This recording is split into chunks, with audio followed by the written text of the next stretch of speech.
certo? Vamos analisar então as derivadas laterais, em funções por ramos, nomeadamente.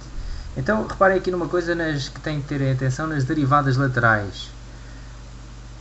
Nós, ao fazer uma derivada de uma função definida por ramos, o que é que nós vamos fazer? Vamos derivar cada ramo individualmente, fazemos a derivada do f1, dá f' de 1.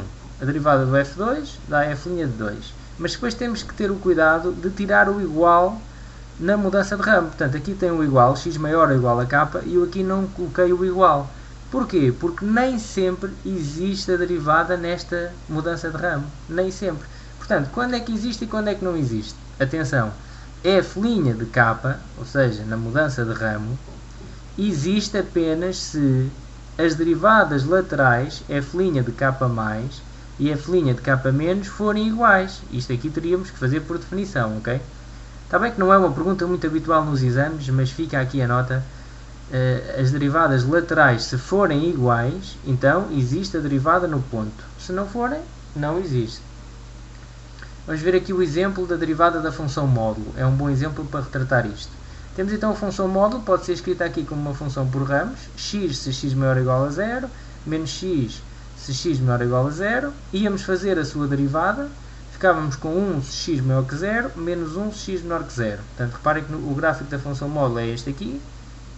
A derivada de x dá 1, a derivada de menos x dá menos 1. E depois queríamos saber se no 0 existia ou não derivada. O que é que eu ia fazer? F' de 0 mais. Ia fazer por definição, aplicando a definição que vimos anteriormente. Dava 1. O F' de 0 menos vai dar menos 1, aplicando aquele limite lá atrás.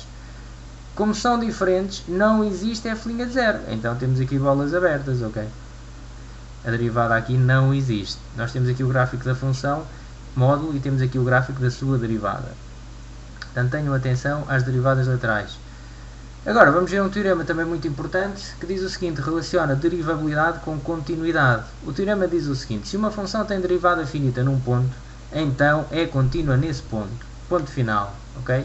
Atenção com isto, o recíproco deste teorema é falso, ou seja, uma função pode ser contínua num ponto e não ter derivada finita nesse ponto. Ainda agora vimos a função módulo. A função módulo, como nós vimos, fazia ali um vértice, não é? Ela era contínua. A função era contínua, não tinha nenhuma interrupção, mas não tinha derivada naquele ponto. Ok? Portanto, é um exemplo de que não funciona este teorema, ao contrário, o recíproco é falso. Agora, se tiver derivada, então sabemos que é contínua. Isto é importante, ok? Portanto, o exemplo da função módulo foi o que eu acabei de falar.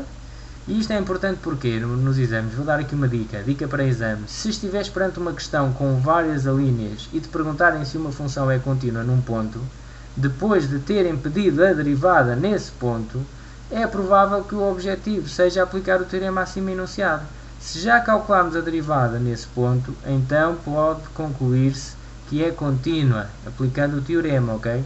Ou seja, o que é que eu quero dizer? Na linha C, pediram-me f' de 3, e o f' de 3 deu 5, ok? E a seguir perguntam-me se a função é contínua para x igual a 3. Ora, se f' de 3 existe, deu 5, existe, então a função é contínua em 3 e invocam logo este teorema, ok? Dizem, é contínua em 3 pelo teorema da derivabilidade e continuidade, e podem enunciá-lo no exame.